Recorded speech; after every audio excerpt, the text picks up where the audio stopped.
முதல்ல வந்து நம்ம வகுப்பு ஆரம்பித்தோடி போட்டிருக்கிற கண்ணாடியெல்லாம் கழட்டிடணும்.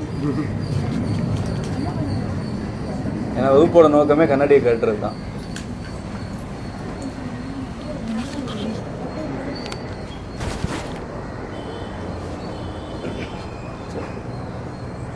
இப்போ விழிகள் நலம் அது தலைப்பு. தலைப்போட நோக்கம் என்னன்னா, இயற்கையாக கண் பார்வையை பராமரிச்சுக்கிறது எப்படி, இயற்கையாகவே எப்படி கண் பார்வையை கூர்மையாக வைத்திருப்பது, கடைசி வரைக்கும் பிறந்ததுலேருந்து முதுமை வரைக்கும் மரண காலம் வரைக்கும் கண்ணில் எந்த தொந்தரவும் இல்லாமல் இருக்கிறது எப்படி, அதுதான் நம்ம நோக்கம். எல்லாருக்கும் அந்த விருப்பம் இருக்கும்னு நினைக்கிறேன். இப்போ அடிப்படையான ஒரு விதி என்னன்னா, கண்ணுக்கு கண்ணாடி தேவையற்றது. அது அடிப்படையான விதி, தேவையில்லாத ஒன்று. பார்வை குறைபாடு ஏற்பட்டாலும் அல்லது தலைவலி போன்ற சில காரணங்கள் ஏற்பட்டாலும் கூட கண்ணாடி தேவையற்றது கண்ணுக்கு. அதுக்கு ஒரு தீர்வு வேணும். பார்வை குறைபாடு ஏற்படுது, அதுக்கு ஒரு தீர்வு வேணும். ஆனால் கண்ணாடி தேவையில்லை, கண்ணாடி தீர்வு இல்லை. இதை நம்ம அடிப்படையாக முதல் விதியாக உள்வாங்கிக்கணும். ஏன் கண்ணாடி தேவையில்லைன்னா, நம்ம கண்ணாடியோட பிறக்கலை, அது ஒன்றே போதும். பிறக்கும்போது இந்த கண்ணோட தான் பிறக்கிறோம், இந்த கண்ணாலேயே பார்க்க முடியுன்றதுனால தான் அப்படி பிறக்கிறோம் நம்ம. ஆனால் கண்ணாடி போட்டால் தான் பார்க்க முடியுன்ற நிலைமை நிச்சயமாக இயற்கையின் படைப்பில் இல்லை. மனிதர்கள் உருவாக்கிக்கிட்ட ஒரு கருவி அது. அது ஒரு சௌகரியமாக இருக்கலாம் சில நேரங்களில், ஆனால் அது இயற்கை தேவை அது கிடையாது. அதனால் கண்ணாடிக்கும் கண் பார்வை தெளிவுக்கும் சம்பந்தம் இல்லை என்பது ஒரு அடிப்படையான விதி. ஏற்கனவே கண்ணாடி போட்டுட்டு இருக்கிறவங்களுக்கு நல்லா தெரியும், கண்ணாடி போட்ட பிறகு கண்ணோடைய பார்வை திறன் குறைஞ்சிட்டு தான் போகுமே தவிர மேம்படாது. ஒரு 5 வருஷம் கண்ணாடி போட்டாச்சு, இப்போ என்னோட கண் பார்வை எங்கேயோ போயிடுச்சு, இப்போ நான் வானத்தில் பிறக்கிற சிறிய பறவையை கூட பார்ப்பேன்னு சொல்ல முடியாது. கண்ணாடியோடைய பவர் தான் அதிகமாகுமே தவிர கண்ணுடைய பவர் அதிகமாகாது. அது எல்லாருக்குமே தெரியும். இப்போ என்ன நடக்குதுன்னா, கண்ணாடி போட போட கண்ணுடைய பார்வை திறன் குறைஞ்சிட்டு இருக்கு. இப்போ ஒரு 30 வருஷத்துக்கு முன்னாடி தான் இந்த மாதிரி கண்ணாடி பழக்கம் வந்து பரவலானது. அதுக்கு முன்னாடி கண்ணாடி போடுறவங்களோட எண்ணிக்கை ரொம்ப குறைவாக இருக்கும். ஊரில் யாராவது கண்ணாடி போட்டால் அவருக்கு பட்ட பேரே கண்ணாடின்னு வைப்பாங்க. ஏன்னா ஊர்லேயே அவர் தான் கண்ணாடி போட்டிருப்பாரு. அதனால் கண்ணாடிக்கார் வீடு எதுன்னு கேட்டால் சொல்லிடுவாங்க. இப்போ அப்படிலாம் சொல்ல முடியாது. கண்ணாடிக்கார் வீடு எதுன்னா எல்லா வீட்டுக்கும் தான் போட்டு போகணும். இப்போ வந்து கண்ணாடி போடுறது ஒரு அடையாளமாக இருந்த காலம் அது. ஏன்னா அப்போ அவ்வளோ பேர் போடலை. அப்போ ஒரு 30 ஆண்டுகளுக்கு முன்பு ஆரம்பிக்கப்பட்ட இந்த பழக்கம் இன்னைக்கு எங்கே வந்து நின்றுருக்குன்னு பார்த்தீங்கன்னா, சாதாரணமாக கண்ணில் லேசர் அறுவை சிகிச்சை பண்ணிக்கிற அளவுக்கு நிலைமை வந்துடுச்சு. கண்ணாடியில் ஆரம்பித்து கண்ணில் அறுவை சிகிச்சை, அப்புறம் கண்ணுக்கு தனியாக ஊசிகள், கண்ணிலே ஊசி போடுறது பழக்கம்லாம் ரொம்ப சாதாரணமாயிடுச்சு. இப்போ இந்த 30 ஆண்டுகளில் இந்த சமூகத்துடைய கண் பார்வை திறன் மிக மோசமாக பாதிக்கப்பட்டிருக்கு. கண்ணாடி போட்டவங்களோட எண்ணிக்கை அதிகமாக இருக்குது. ஒரு 20 ஆண்டு 30 ஆண்டுகளுக்கு முன்பு போட ஆரம்பித்தவங்களுக்கு அறுவை சிகிச்சை பண்ணுற நிலைமை வந்துருச்சு. இப்போ நீங்கள் இன்றைக்கி இருக்க குழந்தைகளோட நிலைமை யோசிச்சு பாருங்கள். இப்போ இந்த வகுப்பை ஏன் மரபு பள்ளியில் நடத்தணும்னு ரொம்ப தொடக்கத்துலேருந்தே ஏன் ஒரு ஆர்வமாக இருந்ததுன்னா, குழந்தைங்க இப்போ ஒரு 5 வயசுலலாம் போட ஆரம்பிக்கிறாங்க இல்லையா. நிச்சயமாக 30 ஆண்டு அவங்களுக்கு 30 வயசு வரும்போதெல்லாம் கண் பார்வையோட நிலைமையை நம்ம கற்பனை பண்ண முடியாத அளவு போகும். ஏன்னா 30 வயசுல கண்ணாடி போட்டவங்களே இன்னைக்கு 50-60 வயசுல சர்ஜரி பண்ற நிலைமை இருக்கு. 5 வயசுலேயே கண்ணாடி போட்டா என்ன ஆகும்? அது நீங்க அந்த அந்த முன்னுதாரணங்களை இப்ப பார்க்கல யாரும். ஆனா என்னால அதை ஓட்டி பார்க்க முடியுது. இதே மாதிரி 5 வயசு குழந்தை கண்ணாடி போட்டா அது 25 வயசுல அதோட கண் என்னவா இருக்கும் அப்படின்னா பயமா இருக்கும். அதுக்காக தான் முதல்ல கண்ணாடியை கழட்ட சொல்லணும் அப்படின்ற எண்ணம் வந்துச்சு. ஏன்னா குழந்தைகள் தான் என்னோட அனுபவத்தில் என்கிட்ட மருத்துவத்துக்கு வந்ததில் உடனே கண்ணாடியை கழட்டி போட்டுட்டு பார்வை நல்லானது குழந்தைகள் தான் அதிகம் பெரியவங்களை விட. ஏன்னா பெரியவங்க வந்து கேள்வி கேட்டுகிட்டே இருப்பாங்க ஏதாவது. அதே மாதிரி கீழ்ப்படியாமையும் பெரியவங்கள்ட்ட அதிகமாக இருக்கும். ஏதாவது சில வழிமுறைகளை சொல்லிக் கொடுக்குறோன்னா அது சம்மந்தமான அறிவுபூர்வமான கேள்விகளை கேட்டுட்டு அது சாத்தியம் இல்லைன்றதை பற்றியே பேசிகிட்டு இருப்பாங்க. குழந்தைங்களுக்கு அப்படி இல்லை, அதுங்களுக்கு கண்ணாடி இல்லாமல் இருக்கணுன்ற ஒரு விருப்பம் மட்டுமே இருக்குது. அதனால அதுங்களுக்கு சரியாயிடுது சீக்கிரம்.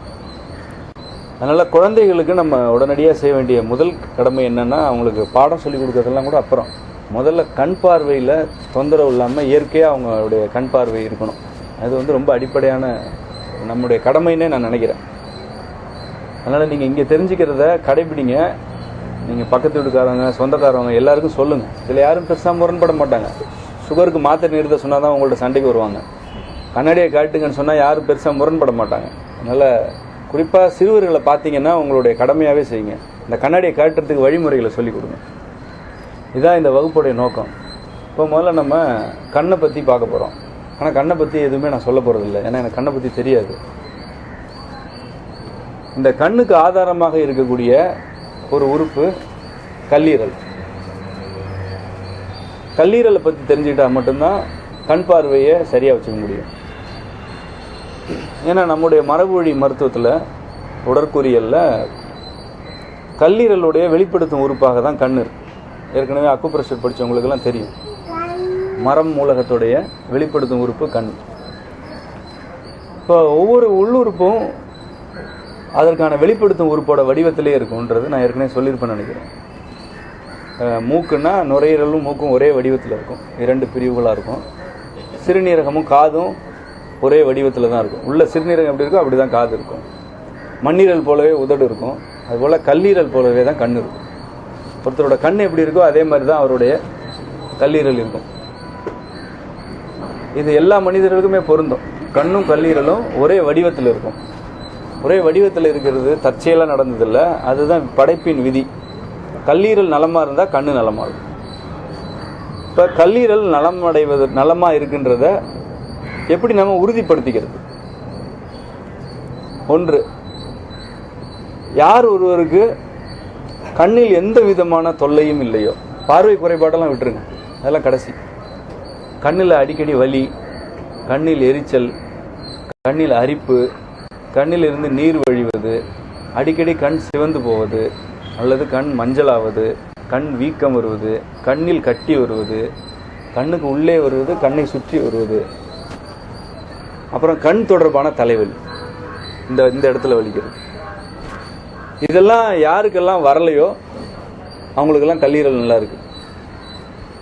இதில் ஏதாவது ஒன்றாவது எல்லாருக்கும் இருக்குன்னு நினைக்கிறேன்.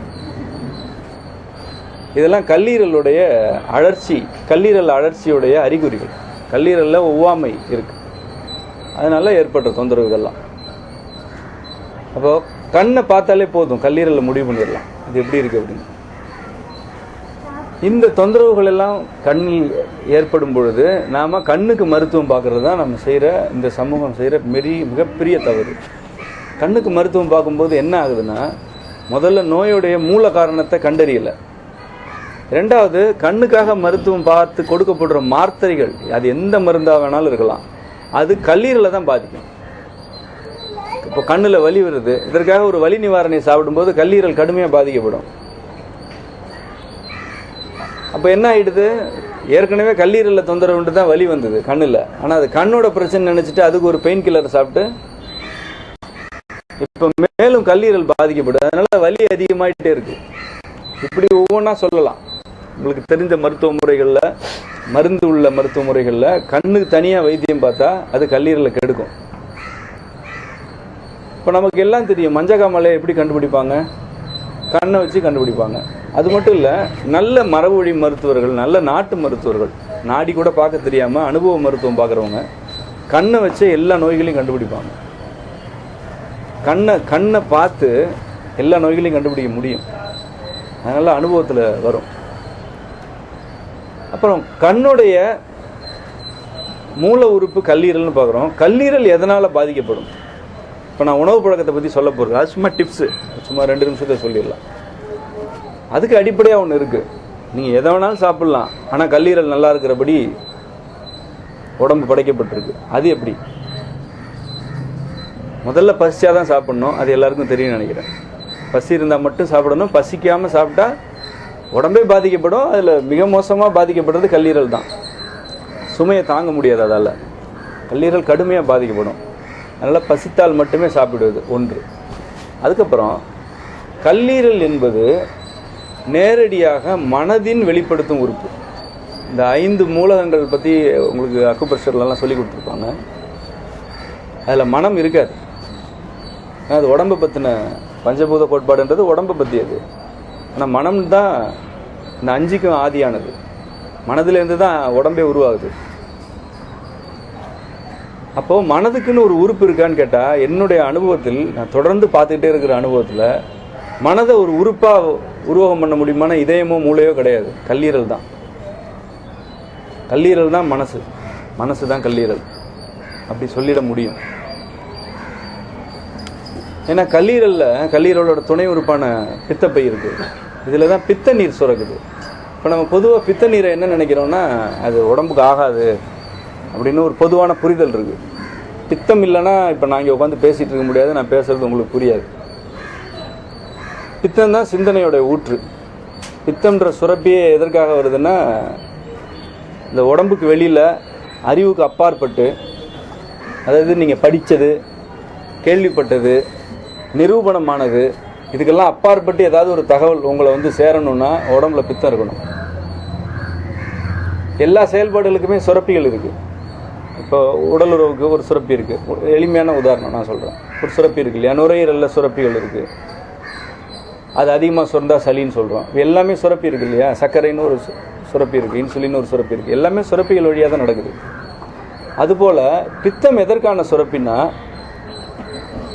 நம்முடைய புலனறிவுக்கு அப்பாற்பட்ட, நம்முடைய கேள்வி அறிவுக்கு அப்பாற்பட்ட தகவல்கள்லாம் வந்து சேரணும்னா ஒரு உடம்புல பித்தம் சுரந்தே தீரணும்.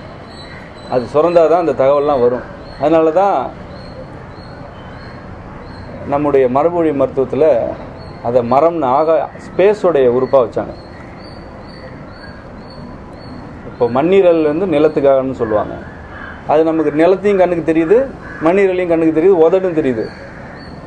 ஆனால் ஏன் ஆகாயத்துக்கான உறுப்பாக கல்லீரல் இருக்குது அப்படின்னா, இது என்னுடைய அனுபவம், அந்த புத்தகத்தில் இல்லை. அந்த புத்தகத்தோட கருத்தாக எடுத்துகிட்டு நீங்கள் போய் உங்கள் ஆசிரியர்கள்ட்ட கேள்வி கேட்டுறாதீங்க. அதை கேட்குறதா என்கிட்ட கேட்டுருங்க. இது என்னுடைய அனுபவத்தில் நான் சொல்கிறேன். ஆகாயத்துடைய, அதாவது சொல்லப்போனால் பிரபஞ்சத்துடைய பொருளற்ற பகுதிகளிலேருந்து வரக்கூடிய ஆற்றலை எல்லாம் வாங்கினோம்னா கல்லீரல் வலுவாக இருக்கணும், அதுக்கு பித்தம் சுரக்கணும். அப்போ தான் கல்லீரல் நல்லா செயல்படுது, பித்தம் நிறையா சுரக்குது. அப்போ தான் ஒருத்தருக்கு சிந்தனை தூண்டப்படும்.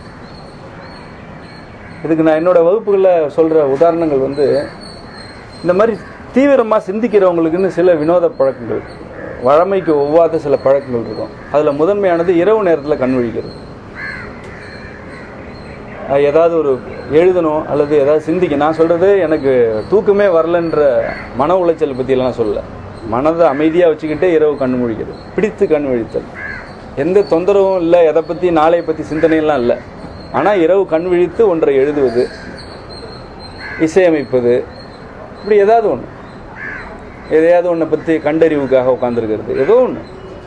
இதெல்லாம் இரவு நேர கண் விழிப்பு வந்து பல பேருக்கு இருக்கும்.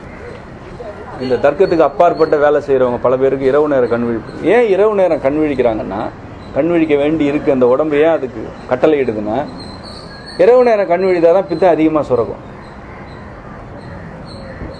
டீ நிறைய குடிக்கிற பழக்கம் இருக்கும். பொதுவாக எனக்கு டீ குடிக்கலாம் தலைவலி வரும்ன்ற அதை பற்றியும் நான் சொல்லலை. டீன்றது ஒரு பழக்கம். இந்த மாதிரி அதீத சிந்தனை உள்ளவங்களுக்கெல்லாம் இப்படி ஏதாவது ஒரு பழக்கம் இருந்துகிட்டு இருக்கும். இந்த எல்லா பழக்கங்களுமே கல்லீரலை தூண்டுறதா தான் இருக்கும். இப்போ இந்த பழக்கம் வச்சுக்கிறது நல்லதா கெட்டதான்றதெல்லாம் நம்ம அப்புறம் பேசிக்கலாம். இந்த வகுப்பு அதை பற்றி இல்லை. இப்படி ஒரு தேவை மனதிலிருந்து உருவாகுதுன்றதை இப்போ நம்ம வந்து அந்த இடத்துக்கு வரணும்.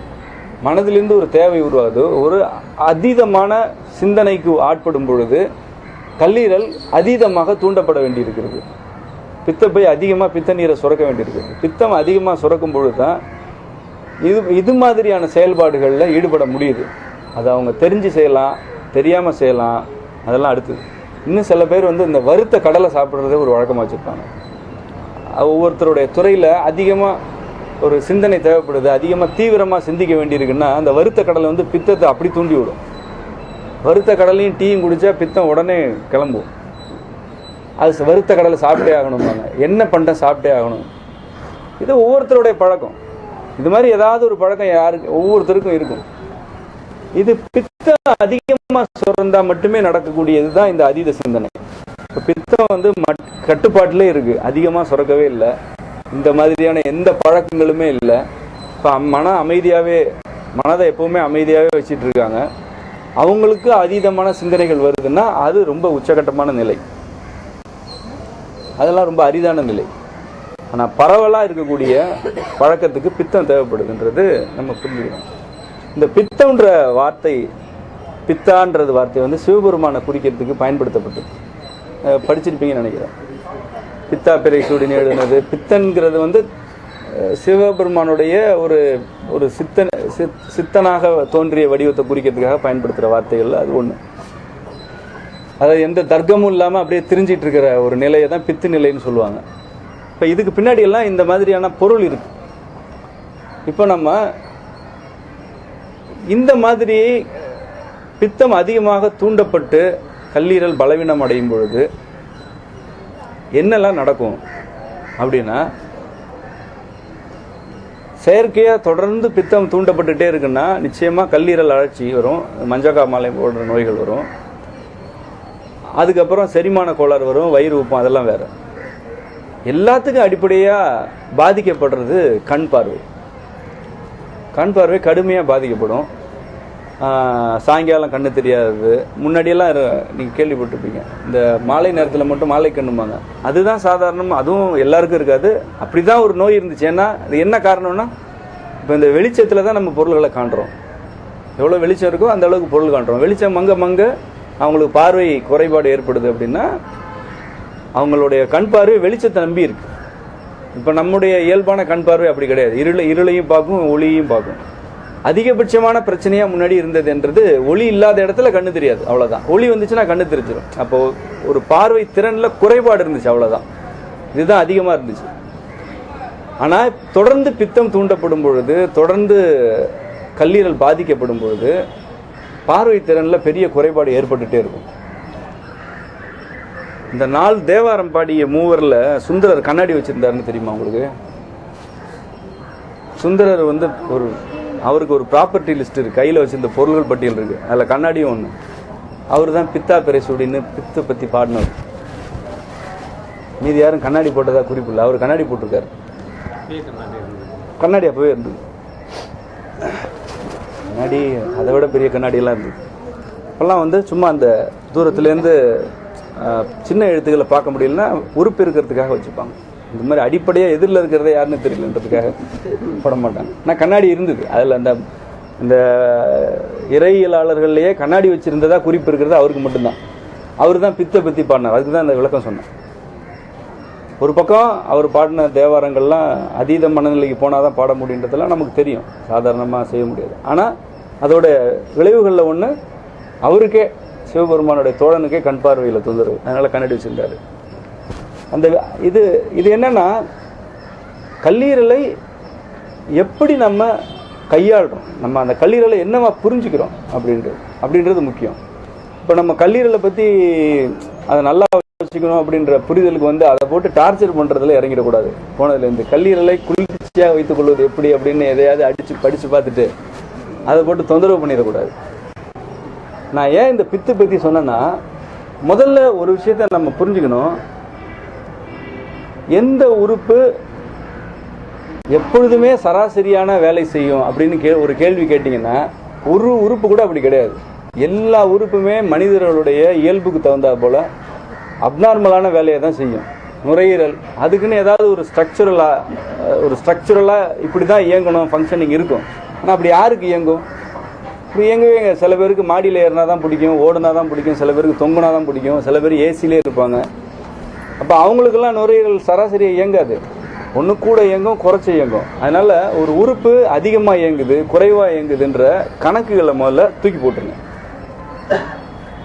அந்த கணக்குகள்லேருந்து வெளியில் வந்து இப்போ நீங்கள் உங்களுடைய உடலை முதல்ல உணர தொடங்குங்க. உங்களோட உடம்புல கல்லீரல்னே வந்தோம்னா முதல்ல கண் பார்வை எப்படி இருக்கு, நம்ம நல்லா பார்க்குறோமா பார்க்கலையா, நமக்கு எது தெரியுது எது தெரியல, இது எப்போ ஆரம்பிச்சுது, இதை நீங்கள் முதல்ல சுய பரிசீலனை பண்ணுங்க. உங்களுக்குள்ளேயே நீங்கள் கேட்டுக்கங்க. இது சம்மந்தமாக வேற எங்கேயும் போய் படிக்க வேண்டாம். உங்கள் உடம்பே பாடம் நடக்கும். முதல்ல உங்களை நீங்களே கேளுங்க. இப்போ உங்களுக்கு தெரியுது கண் பார்வையில் இந்த தொந்தரவுலாம் இருக்குது, அது இத்தனை வருஷங்களாக இருக்குது அப்படின்னு. சரி, இப்போ சில பழக்க வழக்கங்கள் நான் சொல்கிறேன். அந்த பழக்க வழக்கங்கள் எல்லாம் சரி பண்ணுறதுக்கு முதல்ல முயற்சி பண்ணுங்க. ஒன்று, இரவில் கண் விழிப்பது. இரவு நேரம் கண் விழிக்கக்கூடாது தொடர்ந்து. அதாவது ஒரு 9 மணிக்கு மேலெல்லாம் படுக்கைக்கு போயிடணும். இரண்டாவது, அதிகமாக பால் கலந்த பானங்களே அருந்துவது. டீ காஃபி மட்டும் இல்லை, வெறும் ஏதாவது சத்து பானங்களை போட்டு குடிக்கிறது, பாலை அதிகமாக சேர்க்கறது உணவில். சுத்தமாக நிறுத்தணுன்ற அவசியம்லாம் இல்லை. உங்களுக்கு சில பேருக்கு அதுவே பழக்கமாக இருந்ததுன்னா குடிச்சிக்கலாம். ஆனால் நிச்சயமாக அது தவிர்த்தா நல்லதுன்ற ஒரு பானம் தான் பால். எவ்வளோ தவிர்க்க முடியுமோ தவிர்த்துக்கலாம். இது 2. 3வது, தொடர்ந்து அதிக புளியை பயன்படுத்துவது. புளிப்பு சுவை இல்லை. புளிப்பு சுவைக்கு நம்ம தக்காளி எல்லாம் போட்டுக்கலாம். ஆனால் புளியை பயன்படுத்துது முக்கியமான காரணம். அதிகமாக புளி பயன்படுத்திட்டே இருந்தால் அது கல்லீரலில் ஒவ்வாமையை நிச்சயமாக ஏற்படுத்தும். குறிப்பாக அந்த எலுமிச்சம்பழ சோறு இருக்குல்ல, எலுமிச்சம்பழச்சாறு, அதெல்லாம் அளவுக்கு அதிகமாக குடிக்கிறது நிச்சயமாக கல்லீரலை பாதிக்கும். புளி, எலுமிச்சம்பழம், எலுமிச்சம்பழத்தெல்லாம் ஒரு அளவாக, ஒரு எங்கேயோ வெயிலில் போயிட்டு வந்தால் ஒரு ஜூஸ் குடிக்கலாம், அவ்வளோதான். எப்பயாச்சும் எலுமிச்சம்பழத்தை சோறு செஞ்சு சாப்பிட்லாம். இதெல்லாம் உணவில் அதிகமாக சேர்த்துக்கிட்டே போகிறது ஒவ்வாமையை ஏற்படுத்தும். தக்காளி சிக்கல் கிடையாது, தக்காளியில் உள்ள புளிப்பு சிக்கல் கிடையாது. அப்போ அதிகமாக புளிப்பு சேர்த்துக்கொள்வது, அதிகமாக எண்ணெயில் பொரித்த பண்டங்களை சாப்பிடுவது, எண்ணெயில் போட்டு எடுக்கிறது, அதை சாப்பிடுறது. அப்புறம் எண்ணெய்னா என்ன எண்ணெய்ன்னு சொல்ல வேண்டியிருக்கு. இந்த தாவர எண்ணெய்ன்னு சொல்லப்படுற ரீஃபைண்ட் ஆயில்லாம் எண்ணெயே கிடையாது, அதெல்லாம் விஷம். எண்ணெய்னா செக்கு எண்ணெய் தான், நல்லெண்ணெய், கடலெண்ணெய், அது 2 தான் எண்ணெய். தேங்காய் எண்ணெயை பயன்படுத்த எல்லாமே செக்கு எண்ணெயாக இருக்கணும். பிராண்டிங் உள்ள எந்த எண்ணெயை வாங்கினாலும் கல்லீரலும் சிறுநீரகம் இதயம்லாம் கடுமையாக பாதிக்கப்படும், மிக கடுமையாக பாதிக்கப்படும்.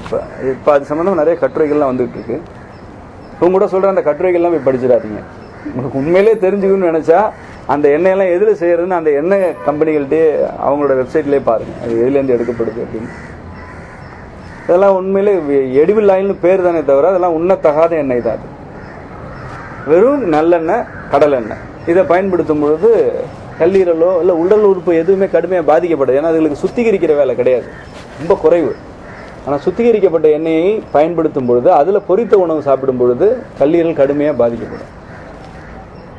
அதுக்கப்புறம் சத்து உணவு என்ற பெயரில் அளவுக்கு அதிகமாக கீரைகளை சாப்பிடுவது. அளவுக்கு அதிகமாக, அதாவது வாரத்தில் 4 நாள் எங்கள் வீட்டில் கீரை தான் பெருமையாக சொல்லிக்கிறது. இரவு சாப்பிடவே கூடாது, எல்லாருக்கும் தெரிஞ்சிருக்கும்.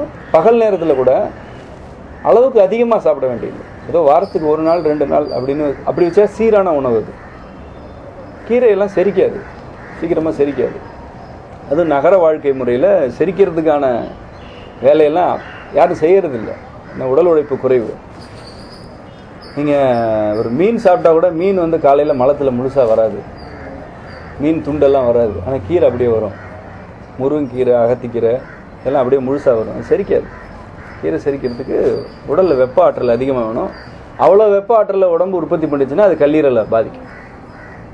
இப்போ நம்ம எந்த உணவை உள்ள தள்ளுறோமோ அதை செரிக்கிறதுக்கு தேவையான வெப்பம் உடம்புல வேணும். அந்த வெப்பம் அளவுக்கு அதிகமானதாக இருந்தால் கல்லீரல் பாதிக்கும். ஏன்னா கல்லீரல் சூடாகக்கூடாது. நேராக போய் கல்லீரலில் கீரை போய் சண்டை போட போகிறதில்லை.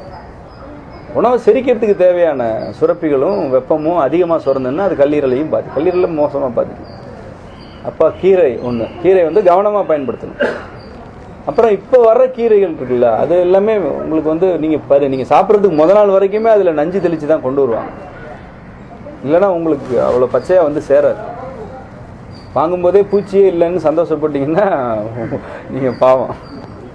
முதல் நாள் நஞ்சு தெளித்தாதான் உங்களுக்கு உங்கள் வீட்டில் மறுநாள் கீரை கொதிக்கும், இல்லைன்னா பறிக்கவும் முடியாது, அது இது பண்ண முடியாது.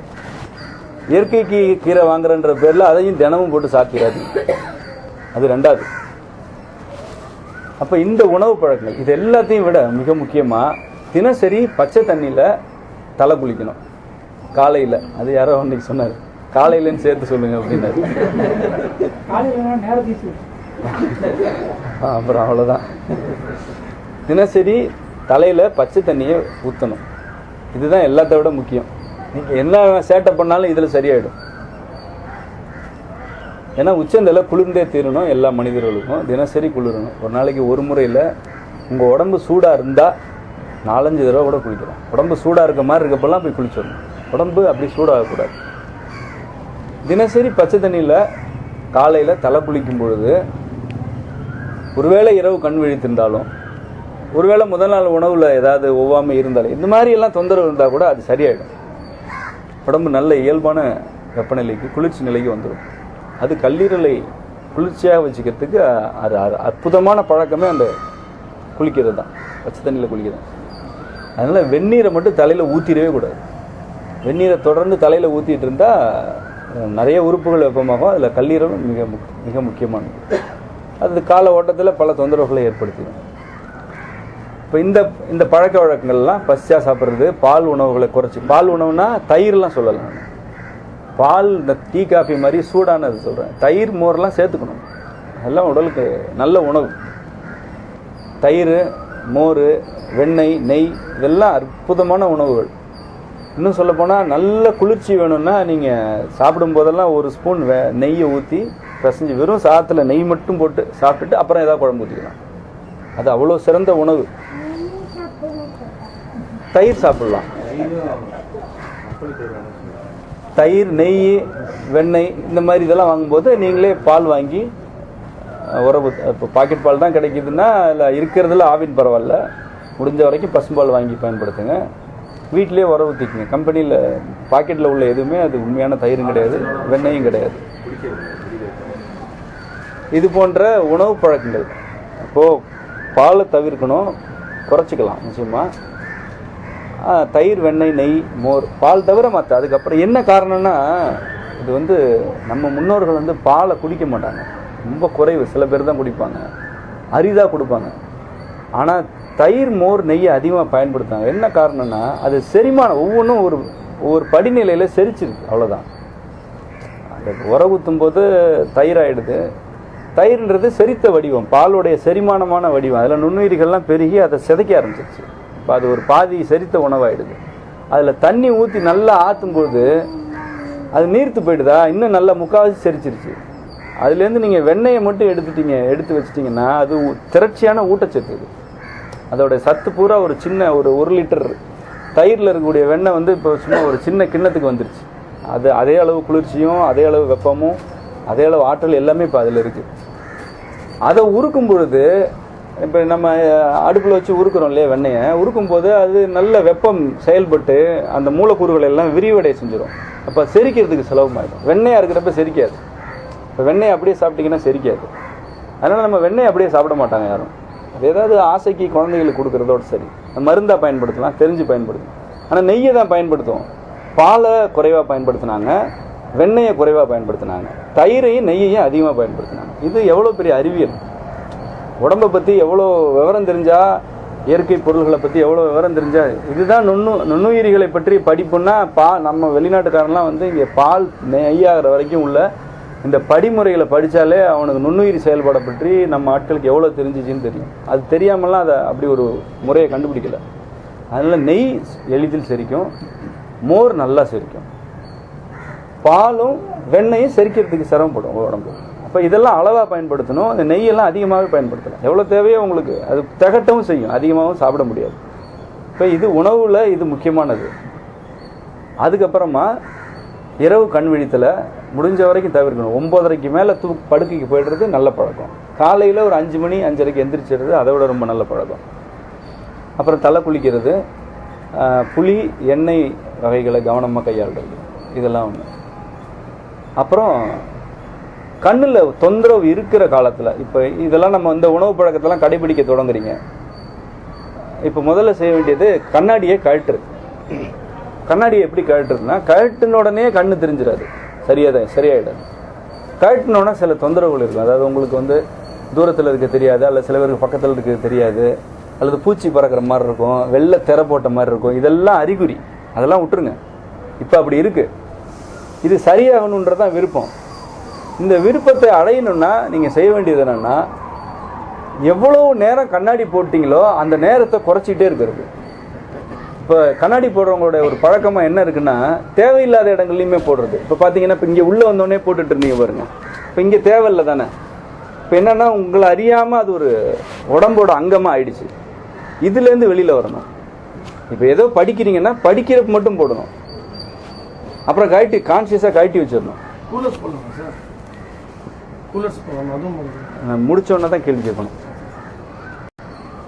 இப்போ கண்ணாடியே ஏதோ ஒன்று படிக்கிறீங்க, அல்லது வண்டி ஓட்டிகிட்டு இருக்கப்ப எனக்கு பார்வையில் பிரச்சனை இருக்குன்னு நினைக்கிறீங்க, இப்படியான தேவை ஏற்படுற நேரத்தில் மட்டும் போடணும், மற்ற நேரத்தில் கழட்டி வச்சிடணும்.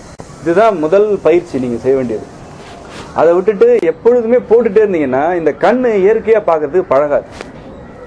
நான் சொன்ன முந்தைய உணவு பழக்கம் வாழ்க்கை முறையெல்லாம் கடைபிடிச்சா கூட பிரயோஜனம் கிடையாது. கண்ணு மேம்படுறதுக்கு முதல்ல கண்ணை சுதந்திரமா விடணும். அதை கண்ணாடி கட்டினாதான் அது பார்க்கறதுக்கு பழகும். ஏன்னா பல ஆண்டுகளாக போட்டுட்டீங்க, உள்ளுறுப்புகள்லையும் சிக்கல் இருக்கு. இப்போ உள்ளுறுப்புகளும் சரியாகணும், உங்களோட பழக்க வழக்கத்துக்கு தகுந்த மாதிரி கண்ணும் பயிற்சி பெறணும். இப்போ இது ரெண்டும் சேர்ந்து நடக்க வேண்டியிருக்கு. இதுக்கு தேவை உங்களுடைய விழிப்புணர்வு. நீங்கள் நல்ல நல்ல விருப்பத்தோடு இருக்கணும். கண்ணாடி இல்லாமலே பார்வை நல்லா இருக்கணுன்ற நல்ல விருப்பம் வேணும். அப்புறம் விழிப்புணர்வு அடைந்த மனநிலை இருக்கணும்.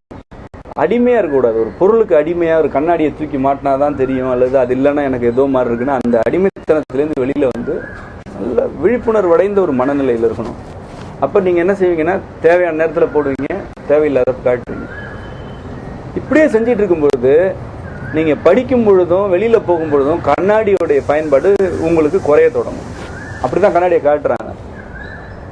முன்னாடி பார்க்கவே முடியல, இப்போ பார்க்க முடியுது. முன்னாடி சாலையில் கண்ணாடி போடாட்டி எதிர்த்தாப்புல வர வண்டியே தெரியாது, இப்போ தெரிய ஆரம்பிக்குது. இப்படி ஒரு மாற்றத்தை நீங்கள் உணர்வீங்க. இந்த மாற்றம் எவ்வளோ நாளில் வரும்னா அது உங்களை பொறுத்து தான். ஒரே நாளில் கூட வரலாம். கண்ணாடி அப்படியே கழட்டி போட்டவங்களாம் இருக்காங்க. இந்த பயிற்சியெல்லாம் கிடையாது. கழட்டுங்கன்னு சொன்னோன்னே கழட்டி தூக்கி போட்டவங்களாம் இருக்காங்க. அவ்வளோதான். கொஞ்ச நாள் இப்படி இப்படி தடவிட்டு இருந்தாங்க, சரியாயிடுச்சு. அவ்வளோதான், முடிஞ்சிச்சு. அதனால் இது ஒரு பெரிய அப்படியே இயலாத ஒரு பெரிய சவால்லாம் கிடையாது.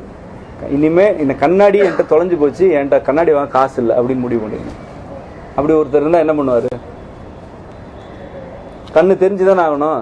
இப்போ நம்மகிட்ட என்னன்னா கண்ணாடி தொலைவும் மாட்டேன்ட்டு, தொலைஞ்சா காசு வேற இருக்கு, காசு இருக்கு, கார்டு இருக்கு, டாக்டர்கள் தெரியும், நிறைய படிக்கிறோம். இப்போ பிரச்சனை பூரா நமக்கு தெரிஞ்சதுலேருந்து தான் இருக்கு. அதெல்லாம் தெரியாது, எதுவுமே என்கிட்ட இல்லை, கண்ணு மட்டும்தான் இருக்கு. கடவுளே எனக்கு கண்ணு தெரியும்னு தூக்கி போட்டுட்டீங்கன்னா எப்படி கண்ணு தெரியாமல் போகும்? நல்லா தான் தெரியும், வேற வழி கிடையாது கண்ணுக்கு. சந்தோஷமா அப்பா இவன்கிட்ட காசு இருந்தாலே பிரச்சனை தானே. இப்போ உடம்போட உள்ளுறுப்புகள் ஒவ்வொன்றும் இப்போ அப்படியே நினைச்சிட்டு இருக்கு. அப்ப கண்ணாடி இல்லை என்று நினைத்துக் கொள்ளுதல்.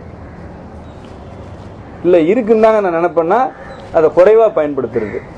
இதை நீங்களே ஒரு முடிவு பண்ணிக்கங்க. இதை நான் இன்னும் ஒரு வாரத்தில் கண்ணாடி எல்லாம் பார்க்கணும் அப்படி கூட முடிவு பண்ணுங்க. இல்லை நாளைக்கே கண்ணாடி இல்லாமல் பார்க்கணும்னு நினைங்க. நீங்கள் என்ன நினைக்கிறீங்களோ அப்படி வந்துடும். அது செஞ்சு பார்த்தா தான் புரியும். நீங்கள் எப்படி விரும்புகிறீங்களோ அதுக்கு தகுந்த மாதிரி எல்லாம் நடக்கும். உங்கள் கண்ணாடி கீழே விழுந்து கூட உடையும். நீங்கள் போகிறப்ப அன்னைக்கு கடை அடைப்பு இருந்திருக்கும். ஏதாவது ஒன்று நீங்கள் கண்ணாடி போடக்கூடாதுன்றதுக்கு எல்லாமே நடக்கும். ஆனால் நீங்கள் விரும்பணும் ஆழமாக, நான் இனிமேல் கண்ணாடி போட மாட்டேன், ஆனால் எனக்கு கண்ணு நல்லா தெரியணும்னு விரும்பும் பொழுது அதற்கான வேலைகள் எல்லாமே நடக்கும். இந்த கண்ணாடியை கழட்டும் பொழுது செய்ய வேண்டிய 2 செயல்முறைகள். ஒன்று காலையில் கண் பயிற்சி, எல்லாருக்கும் தெரியும்னு நினைக்கிறேன். இடது பக்கம் வலது பக்கம் பார்க்கறது, மேலே கீழே சுழற்சி, எதிர் சுழற்சி. அது கையை வச்சுட்டு தான் பார்க்கணும்லாம் இல்லை, நீங்கள் சும்மா அப்படியே நின்றுட்டே பார்க்கலாம். இது செய்கிறதுக்கு சரியான நேரம் காலையில் ஒரு 4லேருந்து ஒரு 4:30 மணி.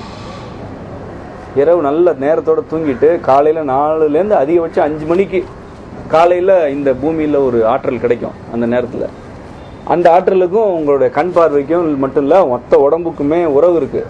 அது அந்த நேரத்தில் வாக்கிங்லாம் போகாமல் செஞ்சு பார்த்தீங்கன்னா புரியும். அந்த நேரத்தில் வேர்க்க வச்சுக்கிட்டிங்கன்னா மறுபடியும் கல்லீரல் சூடாயிடும். காலையில் சும்மா அமைதியாக உட்காந்துட்டு நல்லா மூச்சை இழுத்துட்டு கொஞ்சம் நேரம் மூச்சு பயிற்சி மெதுவாக செஞ்சுட்டு அப்புறம் இந்த கண் பயிற்சி இடது வலது கண் கருவழி இடது பக்கம் தலையை அசைக்காமல் இடது பக்கம் பார்க்கணும், வலது பார்த்துக்கணும். இந்த பக்கம் ஒரு 10 பக்கம், அந்த பக்கம் ஒரு 10 முறை, மேலே கீழே. அப்புறம் சுழற்சி, எதிர் சுழற்சி 10 முறையோ 20 முறையோ நீங்கள் பாட்டுக்கு செய்யலாம். கண் வலிக்கிற வரைக்கும் செய்யலாம், சுகமாக செய்யணும், அவ்வளோதான். இந்த பயிற்சி முக்கியமானது கண்ணாடியை காட்டுற நேரத்தில்.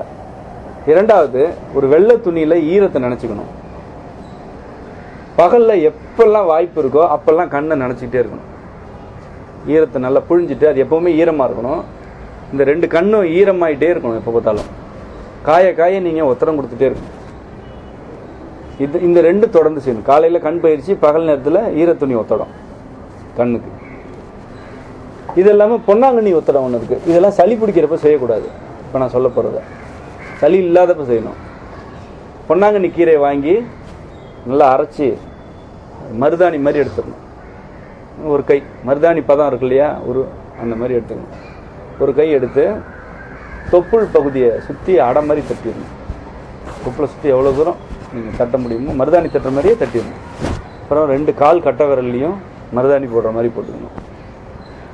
அதுக்கப்புறம் ஒரு துணியில் அதே பொன்னாங்கண்ணியை ஒரு துணியில் முடிச்சு போட்டு கட்டிட்டு கண்ணை மூடிட்டு ஒத்தடம் கொடுக்கணும். யாரையாவது கொடுத்து விட சொல்லலாம் பக்கத்தில் இருக்கவங்கள. நல்லா புழிஞ்சிடணும். சாறு கண்ணுக்குள்ளே போனால் எரியும், ஒன்றும் ஆகாது, எரியும், அவ்வளோதான். இருக்க புழிஞ்சிட்டு வெறும் சக்கை மட்டும் இருக்கணும், அந்த குளிர்ச்சி மட்டும் இருக்கும். தொட்டு பார்த்தீங்கன்னா கண்ணை மூடிட்டு ஒத்தடம், இந்த கண்ணை சுற்றி மேலே இப்படியெல்லாம் இந்த பகுதியெல்லாம் ஒத்தடம் கொடுக்கணும். இது ஒரு 20 நிமிஷம் ஒத்தடம் கொடுத்துட்டே இருக்கும்போது வயிற்றில் பொன்னாங்கண்ணி பூசியிருப்பீங்க, 2 கால் கட்டை விரல்லையும் பொன்னாங்கண்ணி பூசிருப்பீங்க. இது ஒரு 20 நிமிடம். இது இரவு நேரம் செஞ்சுட்டு ஒரு நல்லா போய் ஒரு குளியில் போட்டுட்டு, குளிக்க முடியலன்னா நல்லா உடம்ப கழுவிட்டு படுத்துட்டிங்கன்னா, இது வந்து நீங்கள் ஒரு 10 நாள் சளி இல்லாத நேரத்தில், சளியோ காய்ச்சலோ இருக்கக்கூடாது, இருக்கிறப்ப செய்யக்கூடாது. அந்த மாதிரி நேரத்தில் 10 நாளோ 15 நாட்களோ இந்த பொன்னாங்கண்ணி ஒத்தடம் வந்து ரொம்ப சிறந்த பலனை தரும். இது இதுக்கு மட்டும் இல்லை, கருப்பையை குளிர்விக்கிறதுக்கும் சிறந்த செயல்முறை இது. கருப்பை நல்லா குளிர்ந்துடும், கல்லீரல் குளிர்ந்துடும், கண் பார்வை அப்படி வந்துடும், பிரமாதமாக வந்துடும். இது குழந்தைகளுக்கும் சளி இல்லாத காலத்தில் செய்யலாம். சளி பிடிச்சிட்டு இருக்கிறப்ப பிடிக்காதவங்களுக்கு செஞ்சு விடலாம். இந்த விஷயத்தை மட்டும் சொல்லாமல் பிடிச்சவங்களுக்கு செய்யக்கூடாது. அதுக்கப்புறம் குளியலில் வந்து நம்ம பொதுவாகவே ஷாம்பு சோப்பு தலையில் ஷாம்பெல்லாம் போடக்கூடாது. இதுக்காக நான் குறிப்பாக இந்த கண் மற்றும் கல்லீரலுக்காக சொல்கிறது வந்து, வாரத்துக்கு ஒரு நாள் சோத்துக்கத்தாழை தேய்ச்சி ஊற வச்சு குளிக்கிறது. சோத்துக்கத்தாழையை நல்லா தோல் சீவிட்டு உள்ளே இருக்கிறத எடுத்து கையாலே போட்டு பேச, அதுக்கு மிக்சியை போட்டு அடிச்சிட்டு இருக்காங்க.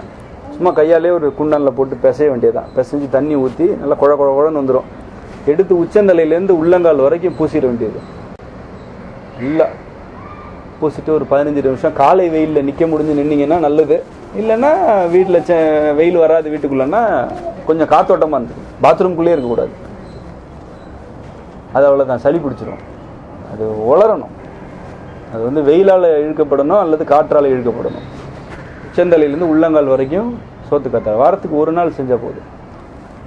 வாரத்துக்கு ஒரு நாள் பொன்னாங்கண்ணி குளியல். இதே மாதிரி பொன்னாங்கண்ணியை உடம்பு பூரா தேய்ச்சிக்கிறது. எது வேணாலும், 2 பச்சையோ சிகப்போ எந்த பொன்னாங்கண்ணி வேணாலும் தேய்ச்சிக்கலாம்.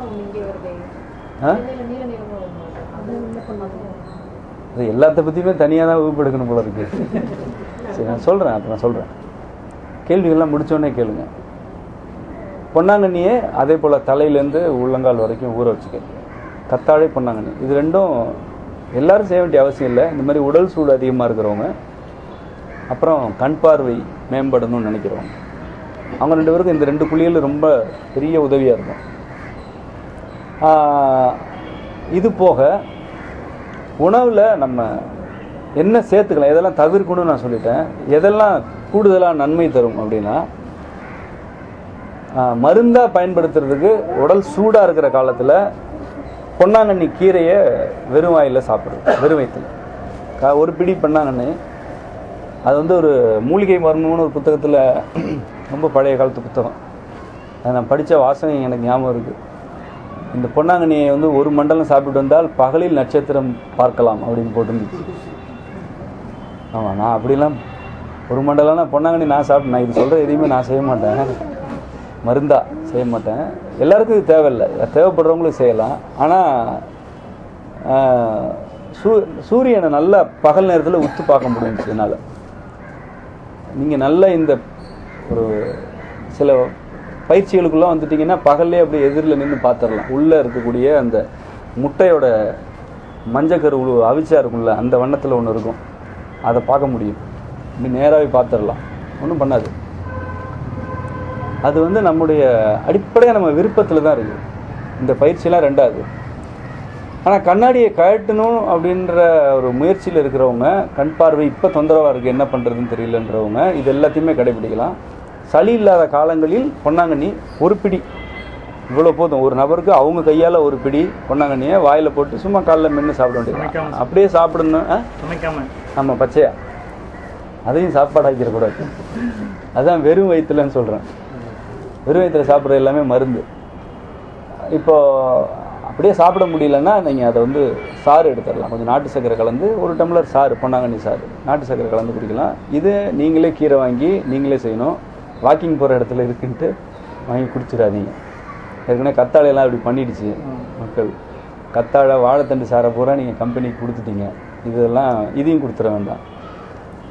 ஒரு ஒரு ஒரு கைப்பிடி ஒரு நபருக்கு அவங்க கையால் ஒரு கை 48 நாள் அவ்வளோ கூட தேவைப்படுறதில்லை இப்போல்லாம். சும்மா ஒரு 10-15 நாள் குடித்தாங்கனாலே சரியாயிடும், நல்ல மாற்றம் வந்துடும்.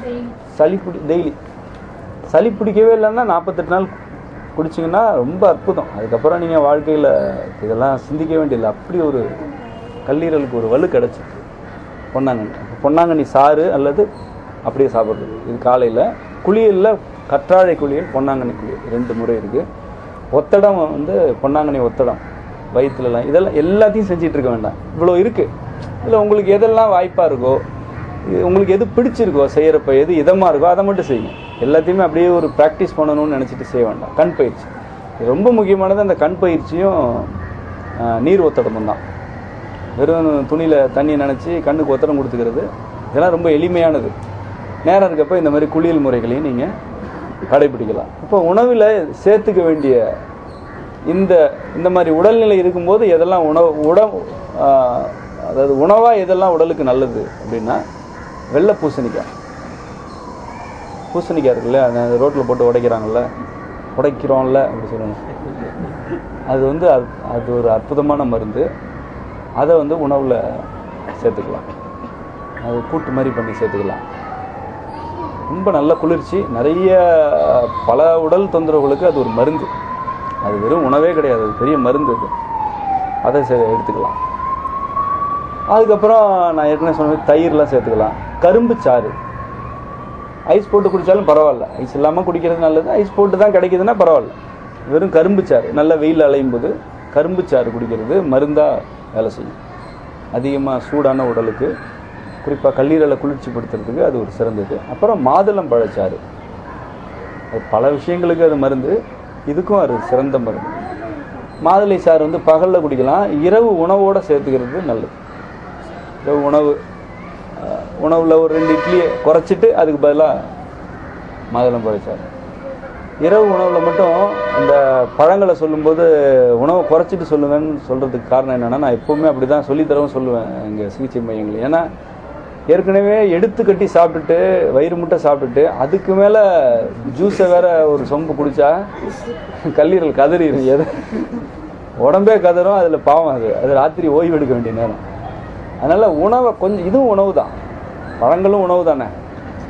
ஜூஸாக குடிக்கிறது மருத்துவ குணம் கொண்டது. பழமாக சாப்பிட்றத விட ஜூஸாக குடிக்கும்போது அதெல்லாம் நம்ம அப்புறம் போக ஏதாவது வாய்ப்பு இருக்கப்போ சொல்கிறோம். பழச்சாராக குடிக்கும்போது அது மருந்தாக வேலை செய்கிறதுக்கு வாய்ப்பு அதிகம் எப்போவுமே, எதுவாக இருந்தாலும். அதனால் இரவு நேரத்தில் மாதுளம் பழச்சாறு. அப்புறம் பப்பாளி சாறு. பப்பாளி பழச்சாறு எந்த வகையில் நல்லதுன்னா, பொதுவாகவே அது கண்ணு குளிர்ச்சின்னு படிச்சிருப்பீங்க. அதை சூடுன்னு சொல்லுவாங்க நம்ம ஆட்கள். சூடு குளிர்ச்சியெல்லாம் வேறு மாதிரி புரிஞ்சுக்கணும். அதனால் இப்போதைக்கு நீங்கள் ஒரு தகவலாக வச்சுக்கோங்க. பப்பாளி பழச்சாறு நல்லது. அது எந்த வகையில் நல்லதுன்னா, அது உடலில் மலக்குடலை தூய்மைப்படுத்தும். பப்பாளி பழச்சாறு இரவு குடிச்சிட்டு படுத்தா மலச்சிக்கல் சுத்தமாக இல்லாமல் போயிடும். தொடர்ந்து அந்த பழக்கம் இருந்துச்சுன்னா மலச்சிக்கலே இருக்காது. அப்போ என்னன்னா, மலக்குடல் சுத்தமாக இருந்துச்சுனாலே உடம்பு சூடாக இருக்காதுல்ல. கல்லீரல் மட்டும் எல்லா உறுப்புமே குளிர்ச்சியாக தான் இருக்கும்.